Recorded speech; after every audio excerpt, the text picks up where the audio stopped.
So this past year on YouTube has been pretty awesome. And last year I made the jump to take this channel more seriously, and in March of 2024, I made a video upgrading this home office studio space. And I started with around 2,000 subscribers, and now I'm at around 12,000, which is absolutely insane to me. And through this past year, video after video, month after month, I slowly started making upgrades and changes to this space to create my dream content creation studio, but also leave room to grow as a creator slash freelancer, prep my gear, work, be creative, and relax. So in today's video, I wanted to give you all an update on the space and show you around.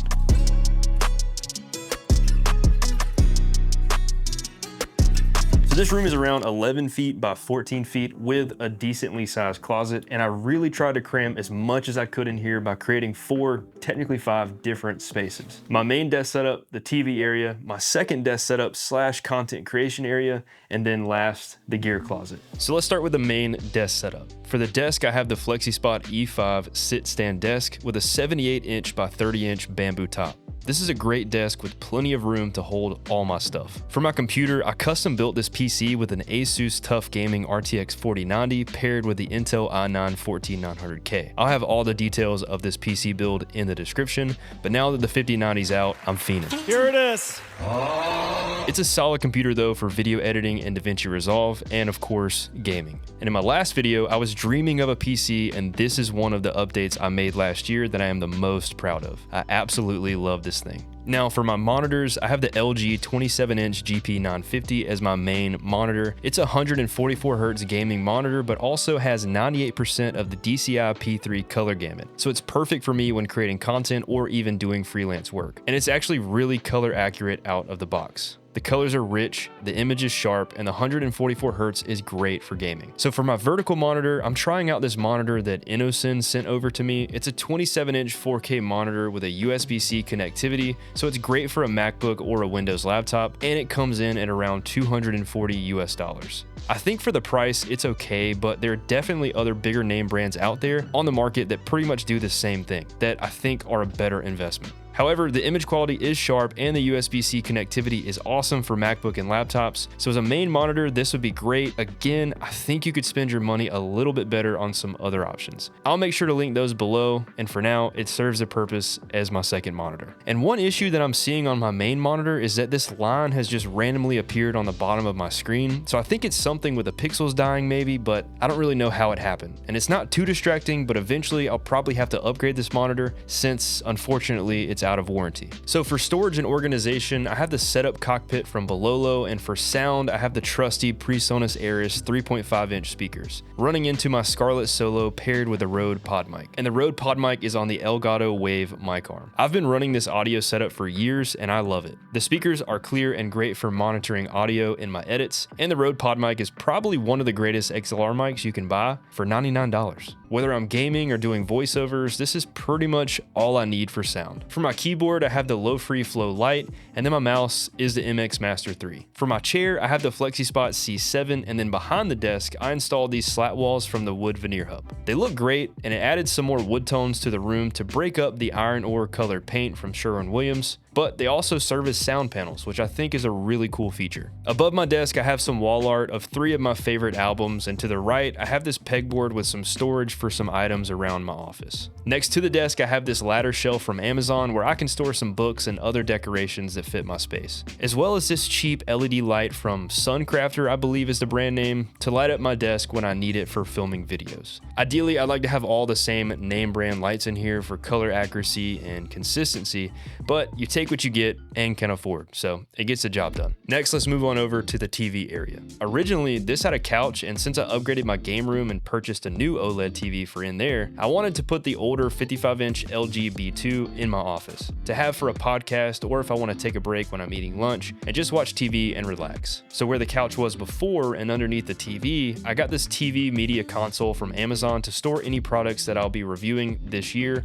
on the channel, and other miscellaneous camera gear that I can't find a place for in my office. And above that, I have the first fiberglass surfboard that I ever purchased when I was around 18 years old. It's got a few dents in it, but I like to put it on display, and I actually haven't surfed in a few years, so I kind of want to do more of that this year. And then on top of the TV media console, I have some books, a TP-Link Deco Mesh Wi-Fi system, a candle, and this cool figurine that I found on Amazon. Next to the media console, I have this fake plant that I want to find a better place for, but I like the greenery that it adds to that corner of my office. And then a lamp that I found on Amazon. Also, on the other side of the media console, I have this C-stand with a GVM 300C Pro light hooked up to the Aperture Lantern softbox. I think my favorite part of this area has to be the LG B2. I've had this TV for 2 years and it's absolutely amazing. You cannot go wrong with OLED. It is expensive, but the picture quality, 120Hz gaming performance, and rich colors that you can get out of an OLED TV are worth it in my opinion. So now moving over to the content creation / Mac Apple desk setup area. I have a few changes here. In my original video, my main desk setup was here, and then I moved it to where the TV area was, and then finally moved it to where it is now. So this area is where I have my second desk setup now, and on this desk setup is where I probably will be creating most of my content this year. Whether it's a short, reviewing tech or gear, and just all of my YouTube videos in general. But since I'm now using PC, I wanted a place for my MacBook to go, and another place to build out other types of desk setups if I need that for a video. But I also love using this MacBook setup to write videos, edit thumbnails, and hop on a Zoom call if I need to. So for this desk setup, I'm still running the M1 Max MacBook Pro. It's a solid MacBook and I don't really see myself needing to upgrade now, especially that I'm using a PC. And for the monitor, I have the LG Ergo 32-inch monitor. I've been running this monitor for going on 5 years now and it's great. It is only 60 Hz and the pixel density is okay, but for the all Apple setup, I kind of want to get the studio display. A, for the looks, obviously, but B, I miss having that Retina display. The pixel density and the integration with Apple products is just really nice. On top of the monitor, this is a recent upgrade and it's the Insta360 Link 2 webcam. This webcam is pretty awesome and it saves me from having to set up my Sony a7S III if I need to hop on a meeting. It features a 1/2-inch sensor and can record up to 4K at 30 frames per second. And it has a ton of cool features packed in here like AI tracking, desk view mode, portrait mode, and a built-in microphone with some noise canceling features. The image quality is pretty solid coming out of such a small camera like this, and it's super easy to set up when I need to use it. They also have their Link 2C, which is a little bit cheaper, and for AI tracking, it just uses auto reframing, but has pretty much all of the same features that the Link 2 has. If you're interested, I'll make sure to link it below and you can check it out. And for my keyboard and mouse, I'm actually using the MX Master 3 from my main setup. I just bring it over here to this setup if I need to use it, but I'm probably gonna get another MX Master 3 for this one. And then my keyboard is the Logitech MX Keys S. For the desk itself, this is the FlexiSpot E5 standing desk with their 55-inch by 28-inch white desktop. And I originally had black here, but I like the way that the white looks more in my opinion, especially for tech content. And another cool part of this setup is that the desk is on wheels, so I can move it anywhere I want to in my office. And for audio, I'm running the Rode AI1 audio interface, and then for the mic, the Rode Pod mic, which is attached to the Elgato Wave low-profile mic arm.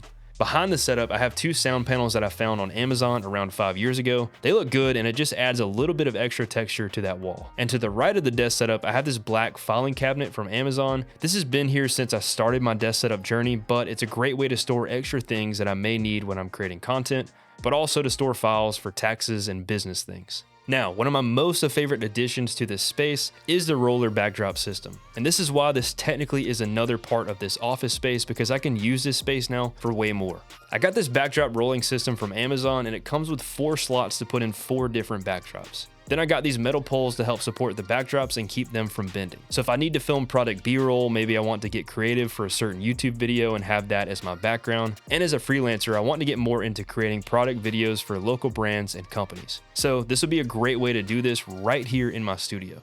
But mainly it was for YouTube and giving me more flexibility when making my videos. Oh, and I almost forgot to mention, to the right side of the desk setup is this wall-mounted newer boom arm, and I have the Godox SL60 watt light mounted to that. And I'm probably gonna end up moving this because it does light up the backdrop a little bit, but it doesn't really light it up evenly, so I'm gonna have to find another place for this in my office. I mainly use it for whenever I'm making content as my main key light. Along with the TV setup, this space has to be my second favorite for simply the versatility of it, and I'm excited to create content in this space this year and have a ton of room to grow in terms of creativity. And lastly, the space that I think needs the most work, but it does get the job done, is the gear closet. Somehow I was able to cram this Husky tool chest into this closet, and it's where I store pretty much all of my camera gear for freelance work, but also for YouTube. Behind it, I mounted some pegboards to store my quickly needed items if I need to build out a camera rig or something specific for a shoot. Plus, I just like the way that the gear looks on the pegboards. And I don't know if you're like me, but I tend to keep all of my old tech boxes just in hopes that maybe one day I'll sell them and I want the box. Also, I don't know, I just like to hang on to them. But for now, this is where I store my old tech boxes, and then above it is where I store my Pelican hard cases for freelance work. I think this space could be improved simply by the organization, and in the future I want to get a better system for mounting my light stands, soft boxes, and other items that really need a place to be stored. But I love how this space is out of the way and can hold pretty much all of my gear, for now. And other improvements to this space would have to be the desk setup, simply by getting a new set of monitors. I'm actually debating between an ultra-wide monitor setup for gaming and creating content, but I also like the dual monitor setup. And since my LG GP950 is starting to break down on me, I'm in the market for something else. So let me know in the comments below if you have any suggestions for me to look at. And as far as the space as a whole, I want to get some more consistent lighting and potentially have 3 or 4 of the same lights like I mentioned before, but also find a place for that boom arm that better serves the space as a whole. Other than that, I'm completely blown away with the transformation of this space. It's definitely come a long way. I don't know how much more I can cram into this space, but if I do, you know I'll make a video about it. And I'm really looking forward to the year ahead and making content in this space. Really just making content in general. And to continue to try to stay consistent on YouTube. That's one of my goals for 2025. My other goal is to make more content centered around tech, camera gear, and really just anything that I'm interested in. And I still will do the occasional makeover and the occasional desk setup video. I'm honestly looking forward to it all and wherever 2025 takes this channel. But it wouldn't go anywhere without you guys, so thank you so much for subscribing and even watching this journey. Happy New Year, and I'll see you on the next one.